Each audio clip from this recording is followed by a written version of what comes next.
Sairam sir.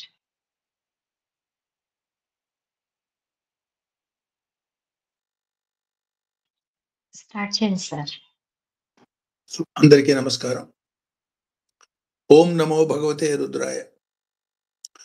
మనం 5వ అనువాకంలో తెలుసుకుంటున్నాం. ప్రపంచ సంబంధమైనటువంటి 5వ అనువాకాన్ని సాక్షాత్ శంభు రూపంలో ఉన్నటువంటి భగవంతుడు సృష్టించాడని, దానికి తగ్గట్టుగానే ఈ మంత్రం యొక్క ఈ అనువాక మంత్రాల యొక్క ధ్యాన శ్లోకాన్ని కూడా అర్ధనారీశ్వర తత్వంగా మనం తెలుసుకున్నాం. ఆ రూపాన్ని కూడా వామహస్తే శరాసనం దక్షిణేన ధరం శరం నరనారీ స్వరూపంచ నిత్యానంద ప్రదం శివం. స్వామి ఎప్పుడు ఒక మాట చెప్తూ ఉంటారు, విశ్వం అంతా శివశక్తి స్వరూపమే. ఒక వ్యక్తిలో ఆడ మగ తేడా లేకుండా ఒక వ్యక్తిలో తీసుకుంటే ఆ వ్యక్తిలో శివతత్వం శక్తితత్వం రెండు మేళించి ఉంటాయి. శ్వాసపరంగా దాన్ని కనుక మనం భావించేటట్టయితే సోహం తత్వంలో శివశక్తి స్వరూపమే కనపడుతుంది. ఇండివిజువల్ వ్యక్త రూపాలుగా కనుక మనం భావించేటట్టయితే పురుష రూపాలు శివతత్వానికి ప్రత్యేక అయితే స్త్రీ రూపాలన్నీ కూడా శక్తి తత్వానికి ప్రత్యేక. వీటిలో అవినాభావ సంబంధాన్ని దీపము దాని యొక్క జ్యోతి వెలుగు ఆ మాదిరిగా, లేదు చంద్రుడు దాని వెన్నెల, వాక్కు దాని అర్థం ఆ మాదిరిగా భావిస్తారు.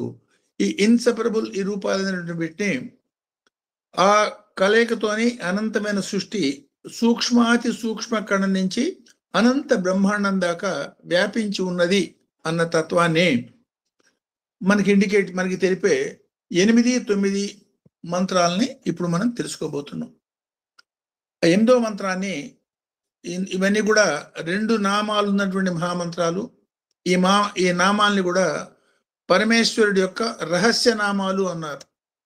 రహస్యనామం అంటే అర్థం రహస్యంగా చెప్పుకోమన్నది కాదు మాట కూడా తెలుసుకున్నాం. అంటే మామూలుగా మనకి పైకి కనపడుతున్నటువంటి అర్థాలు భావాలు ఏవైతే ఉన్నాయో అంతటితో ఆగిపోదు.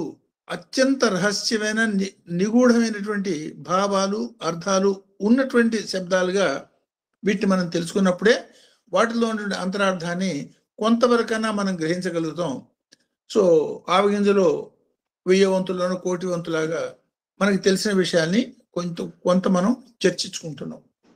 సాధారణంగా చూస్తే ఈ మంత్రాలకి ఏ రకమైన ప్రత్యేకమైన అర్థం మీనింగ్ పైకి చూస్తే మనకేం కనపడదు. కారణం ఏమిటి? హ్రస్వాయచ వామనాయచ, పొట్టిగా ఉన్నవాడికి ఓ నమస్కారం, మరుగుజ్జు రూపంలో ఉన్నవాడికి ఓ నమస్కారం. పొట్టితనం అంటే సాధారణమైన పొట్టితనం, మరుగుజ్జుతనం అంటే శరీరం వంకరగా ఉండి మరి ఈ 2 రకాల రూపాల్లో ఉన్న రుద్రుడికి నా నమస్కారం.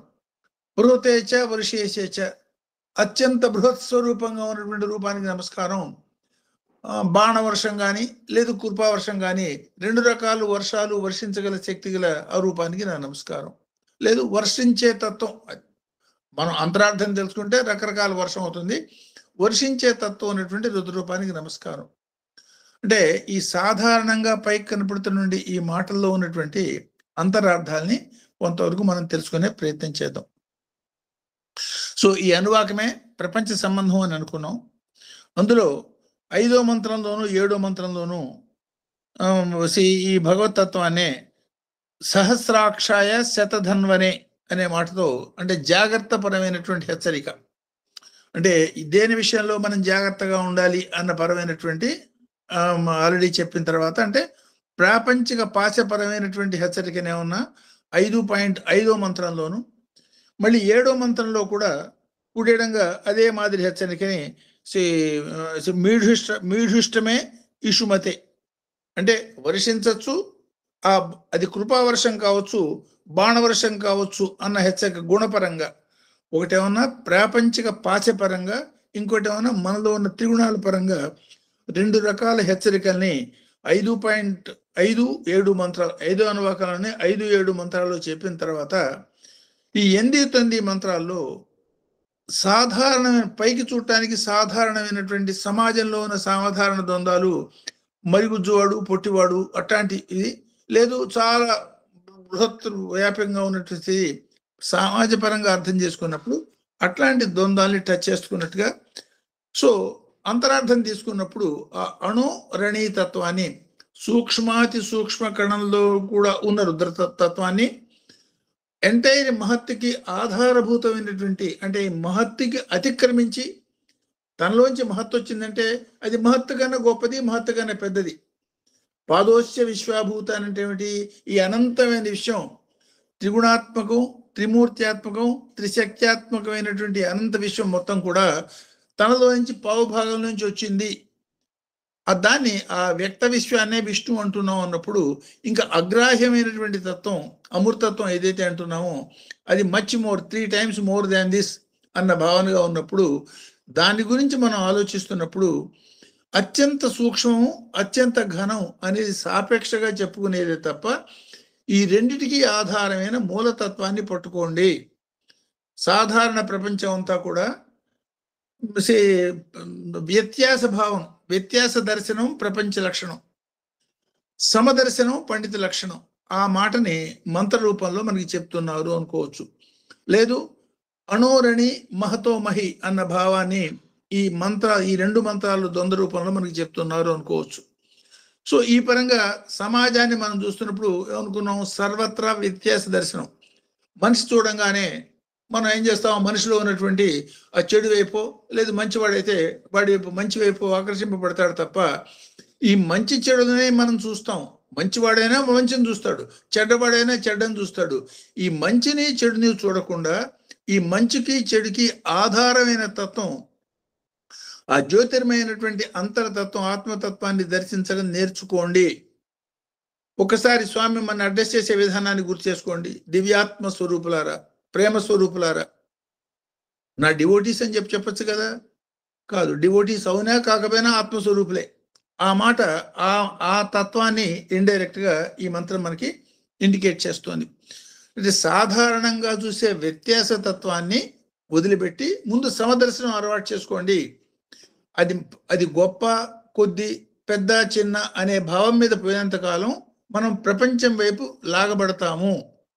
ప్రపంచానికి వ్యతిరేకంగా పోవటం, ఆ షిరిడి సాయి నూతిలో దించటం, ఆ తలకిందులుగా వేలాడదీసి ఆనందాన్ని అనుభవించడం, ఇండైరెక్ట్ గా దీనికి ఒకసారి అనుభవించుకుని గుర్తు చేసుకోండి.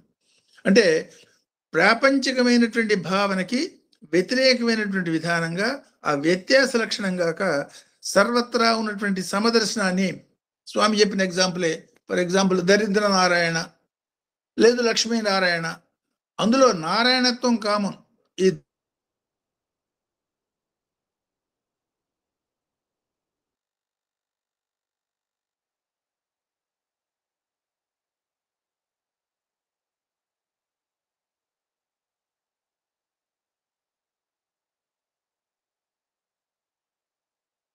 పరిస్థితికి వ్యత్యాస దర్శనకి ఉన్నటువంటి తేడానే గీతలో మొట్టమొదటి శ్లోకంలోనే చెప్తాడు ఇండైరెక్ట్ గా. ధృతరాష్ట్రుడికి యుద్ధం యొక్క వార్తలన్నీ అందేదానికి ఒక ఏర్పాటు. ఏమిటి యుద్ధం యొక్క వార్తలు అందేదానికి ఏర్పాటు? సంజయుడు యుద్ధం జరుగుతున్నటువంటి యుద్ధంలో దానికి అలా కోరి ధృతరాష్ట్రుడు ఏర్పాటు చేసుకుంటాడు. ఆయన ఉద్దేశం ఏమిటి? మానవ బలం మీద, తన యొక్క అస్త్రశస్త్రాల బలం మీద, దాని మీద ఆధారపడ్డ వ్యక్తి వాడి జీవితం ఏమవుతుంది, ఎట్లాంటి స్థితి కలిగే అవకాశం ఉంటుంది అనేది మొట్టమొదటి శ్లోకంలోనే మన వాళ్ళు ఏం చేస్తున్నారు, ఎదుటి వాళ్ళు ఏం చేస్తున్నారు అన్న ప్రశ్నకి ఆ మాదిరిగా గీత మొదలై చిట్ట చివరికి ఏ ఉద్దేశంతో ఆయన ఆ ఏర్పాటు చేసుకున్నాడో మనకి తెలుసు. ఏమిటి? అనుక్షణం ఎన్ని రోజులు యుద్ధం జరిగితే అన్ని రోజులు తమ యొక్క అఖండ బలం మూలంగా జయ వార్తలు విందామని ఏర్పాటు చేసుకుంటే ఎట్లాంటి వార్తలు విన్నాడో మనకు తెలుసు. అంటే ప్రపంచం మీద కేవలం ఆధారపడ్డవాడికి ఏమవుతుంది, ఈ ప్రపంచానికి ఆధారభూతమైన భగవంతుడి మీద ఆధారపడ్డవాడికి ఏమవుతుంది అనేదే అనేక రూపాల్లో ఎవడికి ఏది మనసుకి హత్తుకుంటుందో మనకి తెలియదు. కాబట్టి అనేక రూపాల్లో ఆ ఒకే ఒక మాటని చెప్పటాన్ని ఈ మంత్రాల్లో మనం గమనించవచ్చు. సో ఈ హ్రస్వ వామన అణోరణి మహతోమహి తత్వంగా కనుక మనం భావించేటట్టయితే ఎందుకని చాలా పొట్టి రూపం ఉంటున్నాం, చాలా తర్వాత వచ్చే మంత్రంలో చాలా ఇది అంటున్నాం.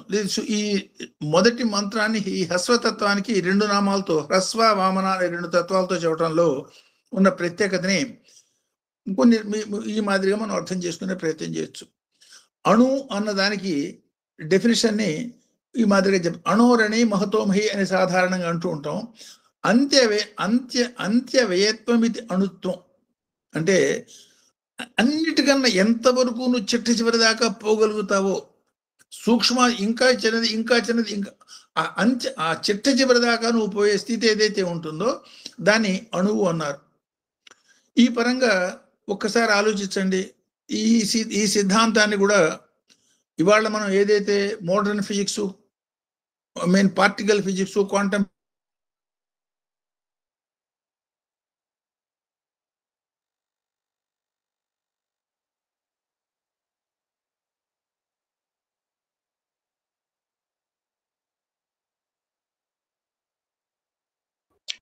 సార్ వాయిస్ బ్రేక్ అవుతుంది. సిద్ధాంతాన్ని ప్రతిపాదించారు. వాయిస్ మధ్యలో బ్రేక్ అవుతుంది సార్.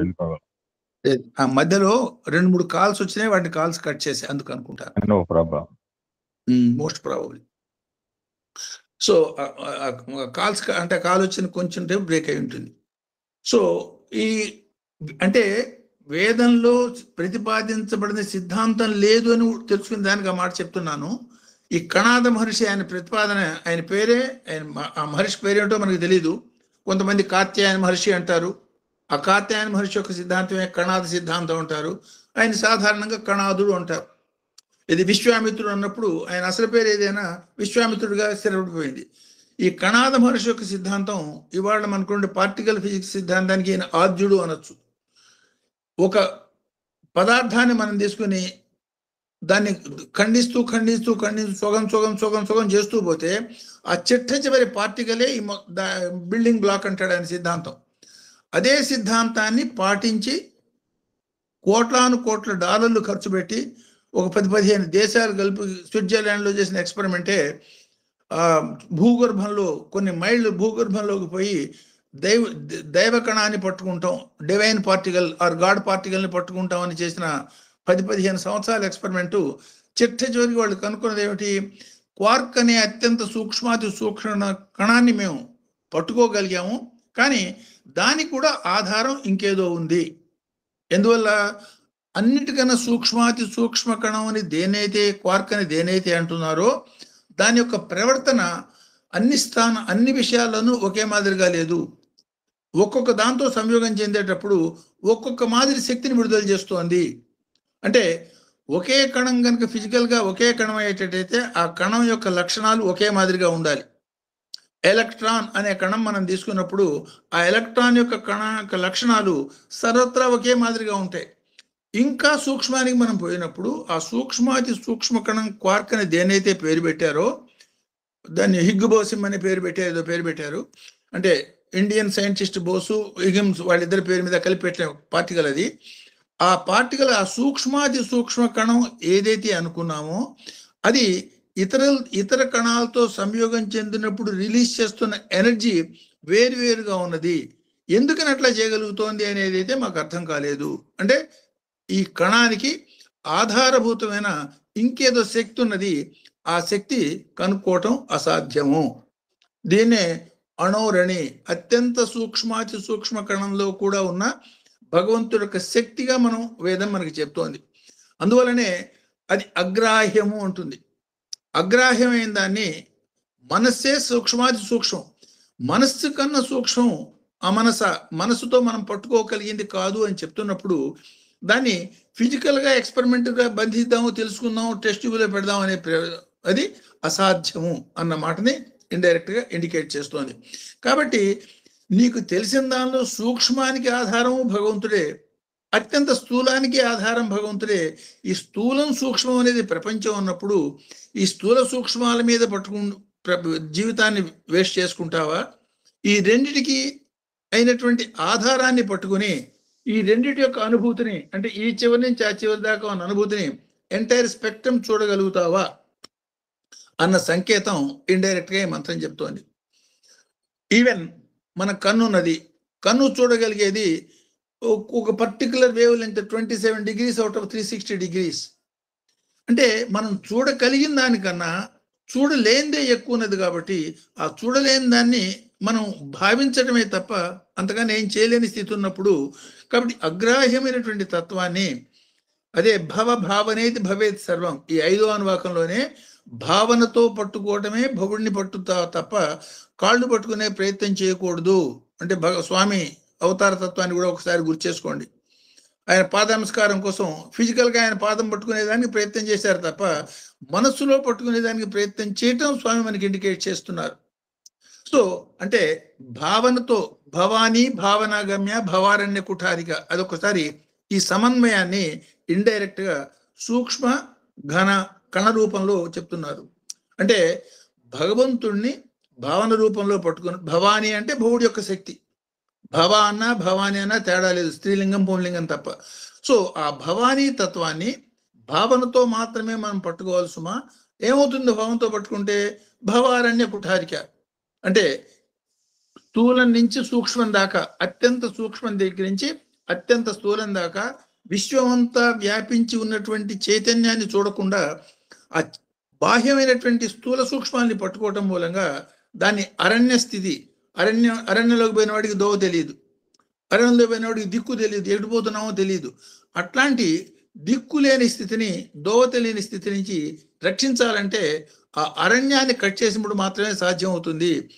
ఆ భవారణ్య కుఠార్ కంటే ఈ భావాల మూలంగా వచ్చినటువంటి అనవసరమైన భావాల మూలంగా వచ్చిన ఆ మొత్తాన్ని నశింపజేసి ఏకభావానికి, భావాతీత స్థితికి తీసుకుపోయే స్థితి సాధ్యం అవుతుంది అన్న మాట చాలా ఇండైరెక్ట్ గా శ్లోక రూపంలోను లేదు మంత్ర రూపంలోను చెప్పిన దాని యొక్క ప్రాక్టికల్ పార్ట్ ఆఫ్ ఇట్ ఈ స్థూల సూక్ష్మ పరంగా ఇక్కడ మనం అన్వయం చేసుకోవచ్చు. అంటే ఇది స్థూల పరంగా, ఇది సూక్ష్మ పరంగా. సపోజ్ ఈ క్వార్క్ ఎక్స్పెరిమెంట్ అనుకోండి. విశ్వంలో అత్యంత ఉదాత్తమైన శక్తులు బ్రహ్మ విష్ణు మహేశ్వరులు అంటాం. ఆ బ్రహ్మ విష్ణు మహేశ్వరులే ఆయనే సృష్టికి ఆది బ్రహ్మ అన్నాం. ఆ బ్రహ్మను సృష్టించిన వాడు విష్ణువు అన్నాం. విష్ణువు ఎట్టా సృష్టించబడ్డాడు అనే మాట మనకి ఎక్కడ ఎవరు చెప్పరు. సో సృష్టికి కారణభూతమైనటువంటి బ్రహ్మ విష్ణులు ఇద్దరు కూడా ఎవరు మొదలు అన్న భావన వచ్చినప్పుడు మధ్యలో ఏర్పడే జ్యోతిర్మయ లింగపరమైనటువంటి భావన ఒక్కసారి చేసేటట్టయితే అరుణాచల పరంగా ఆ మాదిరి భావన చేసేటట్టయితే మనకు అర్థమవుతుంది. అంటే బ్రహ్మ విష్ణు తత్వాలకు కూడా అగ్రాహ్యమైనటువంటి తత్వాన్ని మహత్ అనే మాటగా చెప్తున్నాడు. సో దానిలో అల్టిమేట్ గా పొందగలిగింది ఏమిటి? బాబు, మనం ఏ రకంగా ప్రయత్నపూర్వకంగాను మన శక్తితోనూ లేకపోతే యుక్తితోనూ లేకపోతే తెలివితేటలతోనూ పొందగలిగేది కాదు. అంతర్ముఖీనత. విష్ణువు చేసింది అంతర్ముఖీనంగా ఈశ్వరుని పట్టుకోవటం, బ్రహ్మ చేసింది బహిర్ముఖంగా ఒక ప్రూఫ్ పట్టుకొచ్చే ప్రయత్నం చేయటం.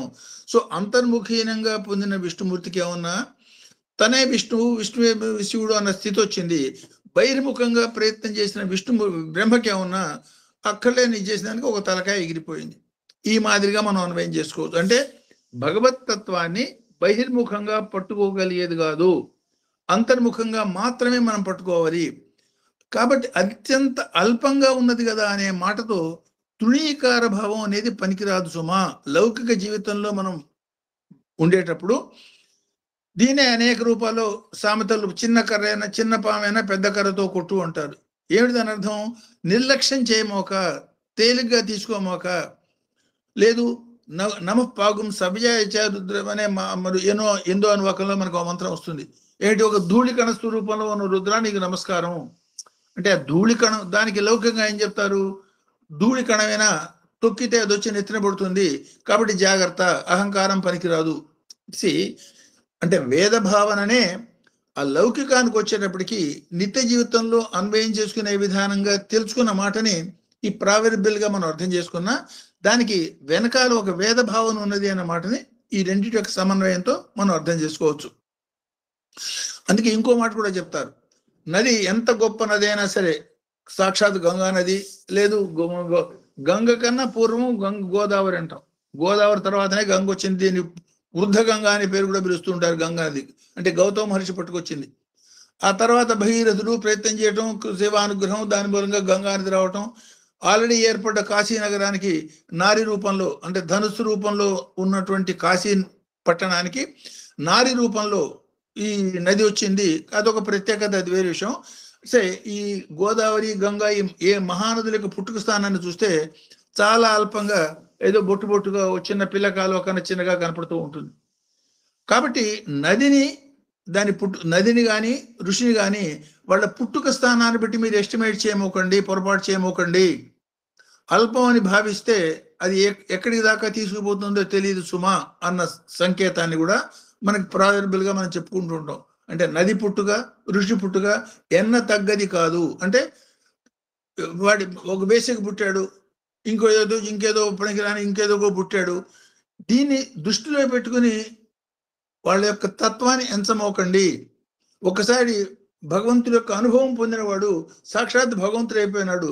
సో బ్రహ్మైవ భౌతి. కాబట్టి ఆ అతీంద్రియ దర్శనం పొందినటువంటి ఆ ఋషుల యొక్క పుట్టు పూర్వోత్తరాలు అంటే లౌకికమైన శారీరకమైన పుట్టు పూర్వోత్తరాల గురించి ఎంచకండి అన్న మాట చెప్పడానికి కూడా ఆధారభూతమైన మంత్రంగా దీన్ని మనం అర్థం చేసుకోవచ్చు. అంటే అలసత్వ భావమే ఉన్నా మన ప్రపంచం వైపుకి తీసుకుపోతుంది, సూక్ష్మత్వ భావమే ఉన్నా ఈ ఆధారభూతమైనటువంటి ఈ మంచికి చెడుకి ఆధారభూతమైనటువంటి అంతరాత్మ వైపు తీసుకుపోతుంది. భాగవతంలో చూడండి, ఫర్ ఎగ్జాంపుల్, ఎక్కడ కనపడ్డు విష్ణుమూర్తి విశ్వం సాక్షాత్ వైకుంఠాన్ని కూడా పోయి వెతుకుతాడు హిరణ్యకశిపుడు. నారదుడు ఒక మాట చెప్తాడు, అదే నారదుడిని ఫస్ట్ బాల వికాస్ గురు అంటంలో నా ఉద్దేశం అదే. గర్భంలో ఉన్న శిశువుని పట్టుకుని వాడికి ఎక్కించింది ఏమిటి, బుర్రకెక్కిపోయింది పూర్తిగా. విశ్వం అంతా ఒకే ఒకటి, విశ్వం అంతా విష్ణుమూర్తి ఉన్నాడు. అనుభవం వచ్చినా రాకపోయినా కూడా అది పూర్తి శరణాగత భావంతో నమ్మినటువంటి ప్రహ్లాదుడికి స్తంభంలో కూడా కనపడటం, వైకుంఠం పోయినా కనపడకపోవటం, పేరేమి మన హిరణ్యకశిపుడికి, ఈ రెండింటిని అంటే ఒకటి లౌకికత్వానికి, ఒకటి అంతర్ముఖీనతికి, అంటే ఒకటి బాహ్యముఖీనతికి, ఇంకోటి అంతర్ముఖీనతికి రిప్రజెంటేటివ్గా సూక్ష్మ స్థూల పరంగా వాళ్ళని భావించేటట్టయితే ఈ రెండింటికి ఆధారమైన తత్వం పట్టుకునే ప్రయత్నం చెయ్యండి. ఈవెన్ సైంటిఫిక్గా చూడండి, నిత్య జీవితంలో మనం అనుభవిస్తాం, కంటితో అన్నీ చూస్తాం, కానీ ఆ రెండు కళ్ళకి మధ్యలో ఉన్న స్థానాన్ని మనం చూడలేం. అట్లా మనలోనే ఉంటూ మనం చేస్తున్న సమస్తమైనకి కారణభూతమైనటువంటి ఆత్మని, దాని గురించి ధ్యాస కూడా కలగకుండా జీవితాలు వెళ్ళదీస్తున్నాం వాళ్ళు కొన్ని కోటాను కోట్ల మంది మనకు కనపడుతూ ఉంటారు. రెండు కళ్ళు మూసుకుని అంతరాత్మ వైపు ధ్యానం చేస్తేనే నువ్వు పొందగలుగుతావు తప్ప రెండు కళ్ళు తెరిచి బాహ్య దృష్టితో చూస్తే పొందగలిగేది కాదు. రెండు కళ్ళు తెరిచి ఆ రెండు కళ్ళ యొక్క మధ్యస్థానాన్ని నువ్వు చూడలేవు. దాన్ని నువ్వు చూడాలంటే రెండు కళ్ళు మూసుకుని అంతర్నేత్రంతో చూసినప్పుడు మాత్రమే అది గోచరించే అవకాశం ఉంటుంది. దాన్నే అంటే ఆ రుద్రగ్రంథినే నువ్వు అంతర్నేత్రంతో చూడాల్సిన పరిస్థితి ఉన్నప్పుడు ఆ రుద్రగ్రంథికి ఆధారభూతమైనటువంటి పరమ చైతన్యం, ఆత్మ చైతన్యం, అణోరణి అనే మూలభూతమైన ఏదైతే ఉందో దాన్ని ఎట్లా బాహ్యంగా చూడగలుగుతావు అన్న మాటని ఈ మంత్రం మనకి ఇండికేట్ చేస్తుంది. దీనికి అన్ని వందల వేల దృష్టాంతాలు మనం చూడొచ్చు. రావణాసుడు కానివ్వండి, దక్ష ప్రజాపతి కానివ్వండి, వీళ్ళంతా వాళ్ళ సొంత బలం మీద, విద్యా బలం మీద, లేదు తపో బలం మీద, లేదు జ్ఞాన బలం మీద, దేని మీద ఆధారపడి కూడా వాళ్ళని పొందలేకపోవటం, శరణాగత భావంతో చాలా తేలిగ్గా పొందగలగటం అనేది అనేక దృష్టాంతాలు మనకి పురాణాలు వాటిల్లో మనం చూస్తూ ఉంటాం. దీనికే నారాయణ సూక్తం నీవార సూకవత్తన్వి పీతాభాస్వత్యుపమ తస్యా శిఖాయ మధ్య పరమాత్మ వ్యవస్థిత అంటుంది. అంటే అంతర్గతంగా ఉన్న జ్ఞాన భాస్కరుణ్ణి ఆస్వాదించి తెలుసుకుని ఆస్వాదించే ప్రయత్నం చేయండి. స్వామి మాట ఒక్కసారి మనం గుర్తు చేసుకునేటట్టయితే బాహ్యంలో చూసేటట్టయితే దినకర మధ్య వ్యక్తం దైవం ఉన్నారు. అంతర్గతంగా చూసినట్టయితే లోచన మధ్య సుప్తం దైవం, లోచన మధ్యలో నిద్రాణ స్థితిలో ఉంది, దాన్ని మేలుకొని పట్టుకో. బాహ్యంగా కనపడుతుందని నేను చూడటం లేదు, లోపల ఉన్నదాన్ని ఏం చూస్తావు అన్న శ్లేష కూడా మనకు అందులో చూడొచ్చు. సో ఈ హ్రస్వ వామన పరంగా ఆ వివరాలు మనకి గుర్తు చేస్తున్నారు. రావణాసుడు ఫర్ ఎగ్జాంపుల్ తన తపోబలంతోనూ తనకున్న శక్తితోనూ ఆఫ్టర్ ఆల్ నరులు వానరులు మనకేం చేస్తారని వాళ్ళిద్దరిని ఎక్స్క్లూడ్ చేస్తాడు కోరికలో, వాళ్ళతోనే నశిస్తాడు. సో ఎంత చిన్నదైనా సరే ఆ చిన్నదానిలో ఉన్నటువంటి అంతకన్నా సూక్ష్మంగా ఉన్న భగవతత్వాన్ని పట్టుకునే ప్రయత్నాన్నే శతరుద్రియ దర్శనానికి నాంది. అది గనక కాకపోయేటట్టయితే ఆ విశ్వవ్యాపకమైన భగవతత్వాన్ని సన్నిహితంగా స్వామితో ఇంటర్వ్యూలు పొందొచ్చు, అనుక్షణం ఆయనతోనే గడపచ్చు. కానీ ఫిజికల్గా చూసినంత మాత్రం అంతకాలం కూడా స్వామి యొక్క తత్వం అగ్రాహ్యత మనకు కనపడే అర్థం కానే కాదు అన్న మాటని ఇండికేట్ చేస్తుంది. దీనికి ఉదాహరణగానే షిరిడి అవతారంలో ఆ దేవు సంఘటన మనం గుర్తు చేసుకోవచ్చు. తహసీల్దార్ ఆ రోజుల్లో ఆయన రిక్వెస్ట్ చేసి, స్వామి ఏదో మా ఇంట్లో పెద్ద ఫంక్షన్ జరుగుతుంది, మీరు భోజనానికి రావాలి అని చెప్పటం. ఈయన తప్పకుండా వస్తానంటాం. ఆయన వస్తున్నాడు కదా, నేను వెయిట్ చేయటం. ఆయన వెయిట్ చేసి ఎంతకీ రాకపోతే చెట్టు సన్యాసి ఆయనతో పాటు ఇంక 2-3 వెంట పెట్టుకుని వచ్చి ఏదో చందా అడిగి ఆయనతో చెప్పి మీరు భోజనం చేసి పోండి అని మళ్ళీ ఇంకోసారి చెప్పించుకుని భోజనం చేసి వెళ్ళిపోయినాక షిరిడి దాకా పోయి నిష్ఠూరం వేసే, స్వామి మీరు వస్తానన్నారు రాలేదంటే, నేను వచ్చాను కానీ నువ్వు నన్ను గుర్తుపట్టలేదు, వచ్చి నీకు మళ్ళీ ఇంకోసారి గుర్తు చేసి చెప్పి నేను భోజనం చేసిపోయినాను అంటాడు. ఏమిటి దాని అర్థం? కళ్ళకి కనపడుతున్న ఏ క్షణానికి ఆ క్షణమే మన మెస్మరైజ్ చేసి తప్పుకుపోయే విధానంగా భగవతత్వం ఉంటుంది. కాబట్టి సంపూర్ణమైనటువంటి శరణాగత భావంతో పొందినప్పుడే పొందగలుగుతావు అన్న మాటని ఈ హ్రస్వ వామన పరంగా నిర్ధారణ చేసి మనకి ఇండికేట్ చేస్తున్నాడు. సో ఈ హ్రస్వ వామన పరంగానే అంగుష్ట మాత్ర శైలి వాలకిల్య మహర్షులు ఎంత అంగుళం పొడుగుంటారు. దానికి సైంటిఫిక్ రీజను వాలకిల్యం అంటే కిల్యమైనటువంటి వాలం గల వాళ్ళు అంటే పరిణామ దశలో ఒక మాదిరిగా చెప్పుకున్నాం. కోతి, ఆ కోతికి వాలం పోయి మనిషి కావటం, ఆ పరిణామ దశలో కూడా వాళ్ళ యొక్క ఇది కనపడుతుంది.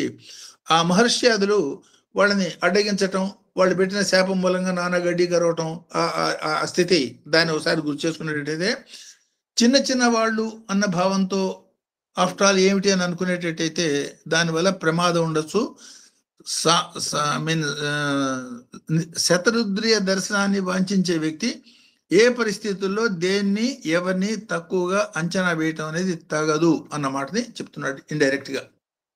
లేదు బలిచక్రవర్తి వామన అనే మాట అవతార రూపంగా ఈ హస్వాయచ వామనయచ అనే మాట మనం చెప్పుకున్నాం కాబట్టి ఈ వామన అవతార పరంగా కూడా దీన్ని అర్థం చేసుకున్నట్లయితే ఆ వామన తత్వమే చూడండి. అనేక పద్ధతుల్లో ఈ వామన తత్వాన్ని మనం తెలుసుకోవాల్సిన అవసరం ఉంటుంది. ఈ వామన తత్వం, ఆ వామన తత్వంతో పాటే మళ్ళీ బలిచక్రవర్తి కూతురు, యాక్షన్ రియాక్షన్, ఏ భావానికి దేనికి ఎంతవరకు ఆయన గురించి మంచి భావానికి ఏమన్నా, మాతృభావానికి ఏమన్నా స్తన్యం తాగటం, దుర్మార్గమైన భావానికి ఏమన్నా ప్రాణం పోవటం, పీల్చటం, ఆ రెండు లక్షణాలను కూడా మనం చూస్తాం. అంటే ఎక్కడికక్కడ మంచికి మంచి యాజ్ ఇట్ ఈజ్ గా ఏమాత్రం తేడా లేకుండా ఎప్పటికప్పుడు ఇచ్చే తత్వంగా దీన్ని మనం అర్థం చేసుకోవచ్చు.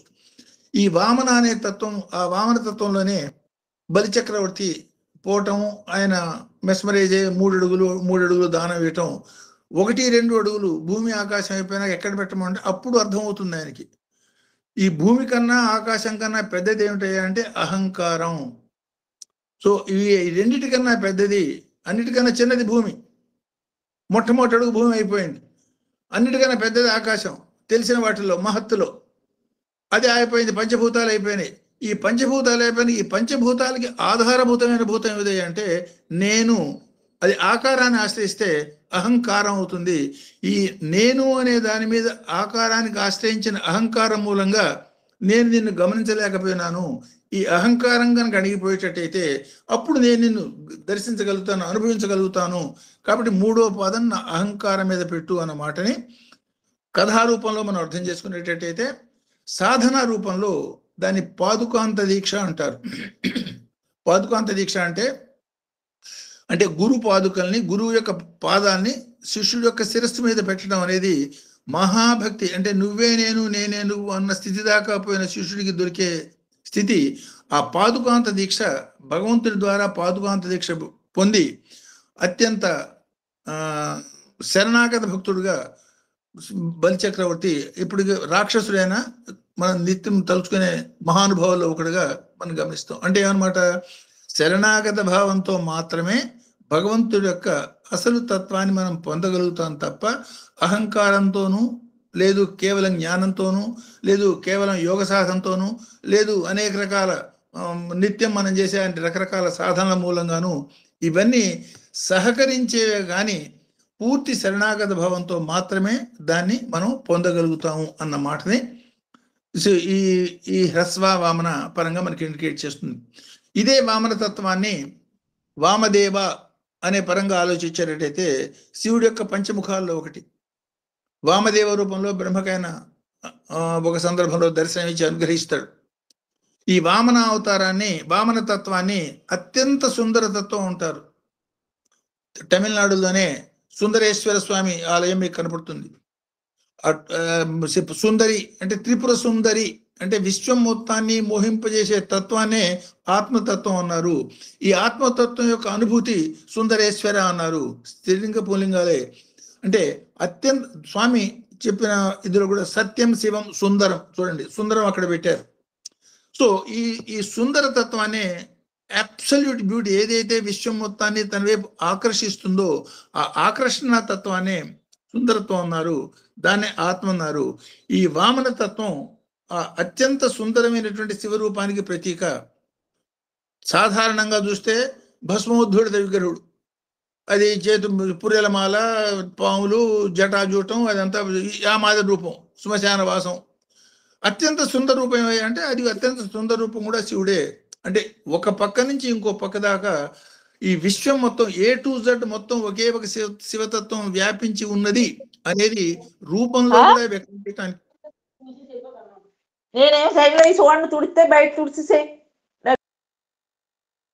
సో రూపంలో కూడా వ్యక్తం చేయటం అనే దాన్ని సుందరత్వంగా కూడా మనం అర్థం చేసుకోవచ్చు. ఈ వామన అనే పదానికే ఇంకొక మాట కనుక మనం ఆలోచిస్తే, ఇంకొక యాంగిల్లో దీన్ని ఆలోచించేటైతే వమనం అంటే బయటికి రావటం, అంటే తనలో ఉన్నదే బయటకు వచ్చింది. ఈ అనంతమైన విశ్వం తనలో నుంచే బయటకు వచ్చింది కాబట్టి విశ్వాన్ని వమనం చేసిన వాడు వామనుడు. చూడటానికి అత్యంత చిన్న రూపంలో ఉన్నటువంటి వామనంలో నుంచి ఈ అఖండమైన విశ్వం అంతా బయటకు వచ్చింది. అంటే గింజలో నుంచి చెట్టు వచ్చినట్టుగా భగవంతుడి యొక్క తత్వం నుంచే ఈ అనంతమైన విశ్వం వ్యాపక రూపంగా వచ్చిందన్న భావన మనకు తెలిసినప్పుడు ఆధారభూతమైన దాన్ని పట్టుకొని ఈ బయటికి కనపడేదానికి తక్కువ ప్రాధాన్యత, ఈ కనపడేదానికి ఆధారభూతమైన ఆ బేసిక్ తత్వానికి ఎక్కువ ప్రాధాన్యత. 1వ అనువాకంలో 7వ మంత్రం ఇది దేనికి ఎంతెంత ప్రాధాన్యత ఇవ్వాలి, అది స్వామి చెప్పిన మాట అయితే గుర్తు తెచ్చుకునేటట్లయితే. సార్ ఇక్కడే బాయుడు వమనం గురించి కూడా చెప్పండి. ఇక్కడే తైత్రీయ పక్షులు, ఎందుకంటే సిచ్యుయేషన్ వచ్చింది కనుక రికలెక్ట్ ఇట్, మళ్ళీ మేము క్వశ్చన్ రూపంలో కాకుండా అట్లాగే. సో అంటే తైత్రీయ పక్షులు అని చిన్న చిన్న పక్షులు అవి. యాక్చువల్గా అది ఈ రుద్రానికి దానికి కూడా చాలా సంబంధం ఉన్నది. శుక్ల యజుర్వేదానికి సంబంధించిన సంఘటన అది. మనం చదువుకునేది ఈ రుద్రం అంతా కూడా మన కృష్ణ యజుర్వేదంలోంచి తీసుకుని వేద హృదయంగా భావించినటువంటి, అంటే వేద మధ్యమం యజుర్వేదం, ఋక్ యజు సామ. ఇందులో ఈ యజుర్వేదంలో కర్మకాండ పరమైంది ఉంది, జ్ఞానకాండ పరమైంది ఉంది, ఉపాసనాకాండ ఉంది. ఈ మూడింటిని మేళవించి ఇందులో చెప్పబడుతుంది. ఈ యజుర్భాగంలో అనుభవంలోకి వచ్చినప్పుడు పొందే ఆనంద అనుభూతిని వ్యక్తం చేసేది సామగానంలో ఉంటుంది. దీనికి ఆది ఋగ్వేదంలో ఉంటుంది. అంటే దాని రుక్కులు చాలా దీర్ఘమైన మంత్రాలు, మంత్రపరంగా ఆలోచించినా సరే. అట్లాగే ఇప్పుడు సపోజ్ ఉదాహరణగా నిత్య జీవితంలో మనం చూడాలనేటైతే షిరిడి సాయి అవతారం చూడండి, అది ఋగ్వేద స్వరూపంలాగా మనకు కనపడుతుంది. ఏమిటి శివతత్వం, అన్ని ఏమిటి కూర్చోబెట్టడం, చేయటం, అంత ప్రిపరేట్. స్వామి చాలా మంచి ఎగ్జాంపుల్ చెప్పారు. అప్పుడు వంట వండుతున్నాను, ఇప్పుడు వడ్డిస్తున్నాను అన్నారు. వంట వండేటప్పుడు మామూలు ఓ పాత చీర కట్టుకొని తల్లి వడ్డించేటప్పుడు అందరికీ విడంబరంగా రకరకాలుగా ఎంతో మంది ఉంటారు. సో ఆ మాదిరిగా పూర్తి వ్యాపకత్వాన్ని షిరిడి అవతారం కాక సత్యసాయి అవతారంలో మనం చూడగలుగుతాము. మళ్ళీ తర్వాత అవతారంలో ఏం చూడగలుగుతామో మనకి తెలియదు. సో అదే మాదిరిగా ఈ వేదత్రయంలో కూడా ఈ మధ్యలో ఉన్నటువంటి యజుర్వేదానికి చాలా ఎక్కువ ప్రాధాన్యత ఇచ్చారు. ఈ యజుర్వేద పరంగా ఒక మంచి సంఘటన ఒకటి ఉన్నది. దాన్నే సోదరుడు లక్ష్మణుడు గుర్చేమన్నది. తైత్రీయ పక్షులని ఈ శిష్యులు గురువు గారి దగ్గర నేర్చుకుంటారు. దాన్ని ఇందులో ఈ శుక్ల యజుర్వేదంలో 2 భాగాలు. ఓ దాన్ని శుక్ల యజుర్వేద అంటాం, ఇంకో దాన్ని కృష్ణ యజుర్వేద అంటాం. శుక్లపక్షం కృష్ణపక్షం దానికి మాదిరిగా ఈ శుక్ల యజుర్వేదంలో ఉన్న మంత్రాలే దాదాపు కుడెడంగా ఇందులోనూ ఉంటే కొన్ని ఎక్స్ట్రా ఉంటాయి కృష్ణ యజుర్వేదంలో. సో ఈ శుక్ల యజుర్వేదాన్ని పూర్తిగా నేర్చుకున్న తర్వాత గురువు గారికి శిష్యులకి కొన్ని అభిప్రాయ భేదం వస్తుంది. అంటే యాక్చువల్గా ఈ గురు శిష్యుల సాంప్రదాయంలో కూడా అఖండమైన చర్చలు. ఇప్పుడు మనకి ముఖ్యమైనటువంటి ఉపనిషత్తులు 100 అంటున్నాం, కొన్ని వేల ఉపనిషత్తులు ఉండి ఉంటాయి, అవి మనకి వాడుకలో లేవు. మనకి అంటే ఎప్పుడు ఏ రకమైన చర్చ వేదాంతాల మీద ఎప్పుడు చర్చ జరిగినా ఆ చర్చలో నిగ్గు తేల్చినటువంటి విషయాన్ని దాన్ని సిద్ధాంతం అంటారు. సిద్ధాంతం అంటే ఏమిటి? అంతంలో సిద్ధించిన లక్షణం ఇప్పుడు కూడా మనం సిద్ధాంతం అనే మాట తెలిసి తెలియకుండా మ్యాథమెటిక్స్ లో కూడా వాడుతూ ఉంటాం రకరకాల. అంటే సిద్ధం అంటే అందింది ఏమిటది? అంతంలో ఏదైతే మనకి అందిందో దాన్ని సిద్ధ అంతం అంటాం. అంతంలో సిద్ధించింది సిద్ధాంతం. వేదాన్ని గురించినటువంటి చర్చ, ఆ చర్చ జరుగుతున్నప్పుడు డీప్గా మనం పోయేటట్టయితే చివరికి ఆ కంక్లూషన్గా ఏదైతే సిద్ధించిందో దాన్ని సిద్ధాంతం అంటాం. ఎన్నో రకాల సిద్ధాంతాల్ని వీటిల్లో అంటే ఉపనిషత్తుల్లో చేయటం మనకు కనపడుతుంది. ఈ రుద్రాన్ని కూడా అట్లాంటి సిద్ధాంతం, ఇది యజుర్వేద పరమైనటువంటి సిద్ధాంతంగా రుద్రాన్ని మనం అర్థం చేసుకోవచ్చు. సో మొట్టమొదటి వచ్చినటువంటి శుక్ల యజుర్వేదాన్ని శిష్యులు నేర్చుకుని ఇద్దరికి అభిప్రాయ భేదం వచ్చినాక ఆ గురువు గారికి కొంచెం కోపం వచ్చి, నేను ఇచ్చిన విద్య నాకు ఇచ్చేయమంటాడు. నేను ఇచ్చిన విద్య నాకు ఇచ్చేయమంటే ఆ విద్య మొత్తాన్ని వాళ్ళు వమనం చేస్తారు. వమనం చేయటం అంటే మైండ్లోంచి డిలీట్ చేసేస్తారు. అంటే అసలు ఎంతటి సైంటిఫిక్ ప్రక్రియ ఉన్నదో ఒకసారి ఆలోచించండి. ఈ శక్తి రాక్షసుల్లో కూడా మనం చూడటమే. సోమకాసురుడు భూదేవిని ఎత్తుకుపోవటం, ఈ వేదాలన్నీ బ్రహ్మ నోట్లో నుంచి వేదాలు ఎత్తుకుపోయినట్ట. ఏమిటి దాని అర్థం? అంటే అత్యంత సూక్ష్మాతి సూక్ష్మంగా ఆ యాంగిల్లో మనం ఆలోచించుకో, ఏదో కథలాగా ఆలోచిస్తాం. వేదాల్ని అంటే ఆయన బ్రహ్మదేవుడికి తెలియకుండా బ్రహ్మ మనసులో ఉన్నటువంటి నిక్షిప్తమైనటువంటి వేద జ్ఞానాన్ని ఆయన డిలీట్ చేశాడు. కంప్యూటరు డిలీట్ చేయటం ఇవాళ మనకి తెలిసింది కాబట్టి కొంచెం మనం ఊహించగలుగుతాం. సో ఇట్లాంటి శక్తులు ఉన్నటువంటి మహత్తరమైనటువంటి సంస్కృతి మంది. అంటే మన వెనక రోజులు కనుక ఆలోచించుకునేటట్టయితే కలియుగంలో మనం ఉన్నాం, అల్పబుద్ధులతో ఉన్నాం కాబట్టి మనకు అంత మేధస్సు మనం అందుకోలేకపోతున్నాం. కానీ ఆ కృతం యుగంలోనూ త్రేతాయుగంలోనూ వాళ్ళు ఈ జ్ఞాన అపేక్షతో, జ్ఞాన జిజ్ఞాసతో పొందిన జ్ఞాన రాశి ఆ విధానాలు కనుక ఆలోచించేటట్టయితే just they will be mind blowing. మన ఊహకు అందనంత సైంటిఫిక్ వివరాలు మనకు అందులో కనపడతాయి. సో ఆ మాదిరిగా దాన్ని వమనం చేయటం అంటే అప్పటిదాకా వాళ్ళు నేర్చుకుని సంవత్సరాల పాటు నేర్చుకున్న దాన్ని వమనం చేసేసి అది పక్షుల రూపంలో ఆ వమనం చేసిన దాన్ని గ్రహించారంటారు. సో దాన్నే తైత్రీయ పక్షులని.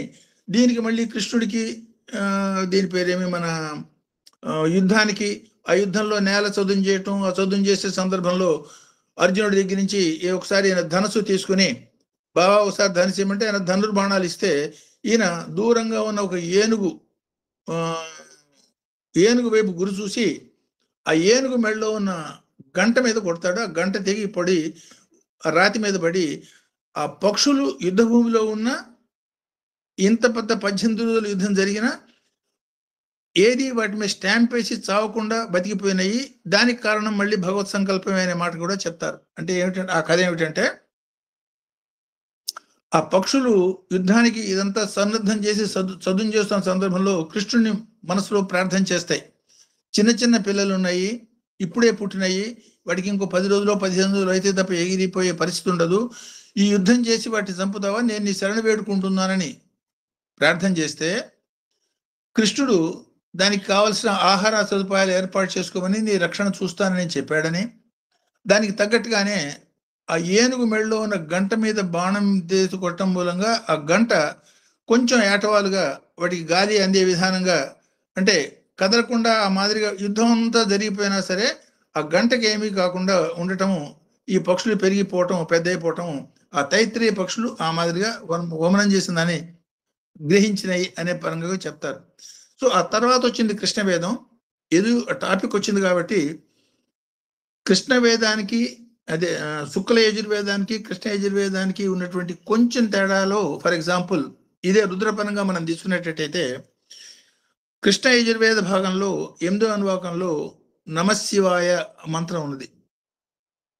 అది దీని 8వ అనువాకాన్ని తారక అనువాకం అంటాం, లేదు ఉపాసన అనువాకం అంటాం. అందులోని ఈ మహామంత్రం, ఈ పర్టికులర్ మహామంత్రం శుక్ల యజుర్వేద భాగంలో మనకు కనపడదు. అంటే ఎంత కృష్ణ యజుర్వేదంలో భాగాన్ని తర్వాత వీళ్ళు మళ్ళీ, అంటే ఒకసారి విద్య మనకు వచ్చిన తర్వాత, ఏకాగ్ర బుద్ధి మనకి సాధ్యమైన తర్వాత భగవంతుడి యొక్క అనుగ్రహంతో ఎట్టి విద్యనైనా మనం సాధించవచ్చు. అందుకని విద్య అనేది భగవంతుణ్ణి పొందేదానికి ఒక ఆధారమే తప్ప కేవలం విద్యతో భగవంతుణ్ణి పొందలేము. శరణాగత భావంతో మాత్రమే మనం పొందగలుగుతాము. అదే ఆ నమస్తేతో రుద్రం మొదలు కావటం, ఈ నమ్మకంలో అనేక రకాల నమస్కార బాహుళ్యంగా ఈ మంత్రాలన్నీ ఉండటం, ఆ పరమైనటువంటి అంతరార్థంగా కూడా దాన్ని మనం తీసుకోవచ్చు. సో అది వమనం అనే దానికి అట్లా దాన్ని సమన్వయం చేసుకోవచ్చు. ఈ వేదాలన్నీ కూడా ఆ మాదిరిగా వమనం చేయబడ్డాయి. అదే మాదిరి అనంతమైన విషయం ఎవరిలోంచి వమనం అంటే ఎవరిలోంచి బయటకు వచ్చి కనబడిందో, వ్యక్తమైందో, ఆ వ్యక్తమైన దానికి కారణభూతమైన శక్తిని వామన తత్వంగా మనం అంటున్నాం. సో ఈ హ్రస్వ వామన తత్వం ఇండైరెక్ట్ గా మనకి ఒక రకంగా చెప్పాలంటే హ్రస్వ వామన ఈ రెండు కలిపాడు.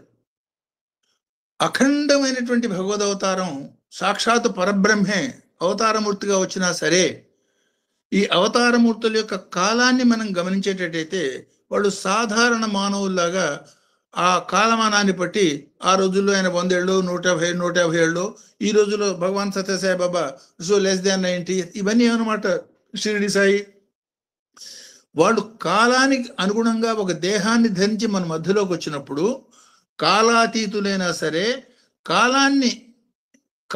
కాలం యొక్క రూల్స్ అండ్ రెగ్యులేషన్స్ ని అతిక్రమించకుండా ఆ కాలానికి సంబంధించినటువంటి హ్రస్వ జీవనాన్ని గడుపుతారు. కాబట్టి ఆ కొద్ది కాలంలో వాళ్ళు చేసినటువంటి సూచనలు అమోఘమైన సూచనలు సుమా.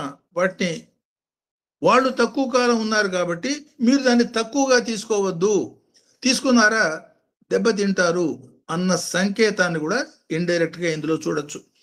ఈ హ్రస్వ వామన అనే మాట కలుపుతున్నాడు. అంటే పొట్టి మరుగుజ్జు అనే మాటలు లౌకికంగా చెప్పుకున్నా కూడా అఖండమైనటువంటి తత్వం, సాక్షాత్ పరబ్రహ్మ తత్వం అవతారమూర్తిగా మన మధ్యలోకి వచ్చారు. పరబ్రహ్మకి అంతం లేదు. అంతం లేని భగవంతుడు అంటే దానే అసలు జన్మ నిత్య అనే పదంతో చెప్పబడే భగవతత్వం ఒక రూపాన్ని ధరించి వచ్చినప్పుడు ఆ రూపానికి పర్టికులర్ కాలానికి, దేశానికి, దీనికి లిమిట్ అయిపోతుంది. కాబట్టి అనేక రకాలైన లిమిటేషన్స్ తన చుట్టూ తెచ్చుకుని ఉన్నా కూడా అందులోంచి వ్యక్తమైన తత్వం పరబ్రహ్మ తత్వం. కాబట్టి ఆ మాటల్ని 100కి 100 పాళ్ళు ఆచరించి తీరాలి. అదే శాసిత వచనం శాసనం. అంటే వాళ్ళు తక్కువ కాలం జీవించారనే ఉద్దేశంతో తక్కువగా అంచనా వేయమోక అన్న పరమైనటువంటి అన్వయంగా కూడా దీన్ని మనం అర్థం చేసుకోవచ్చు. దీనికే 8వ అనువాకంలో మనకు ఒక మంత్రం వస్తుంది. అది ఆతార్యాయచ ఆలాధ్యాయచ, లాధ్యాయచ అని చదువుతూ ఉంటాం.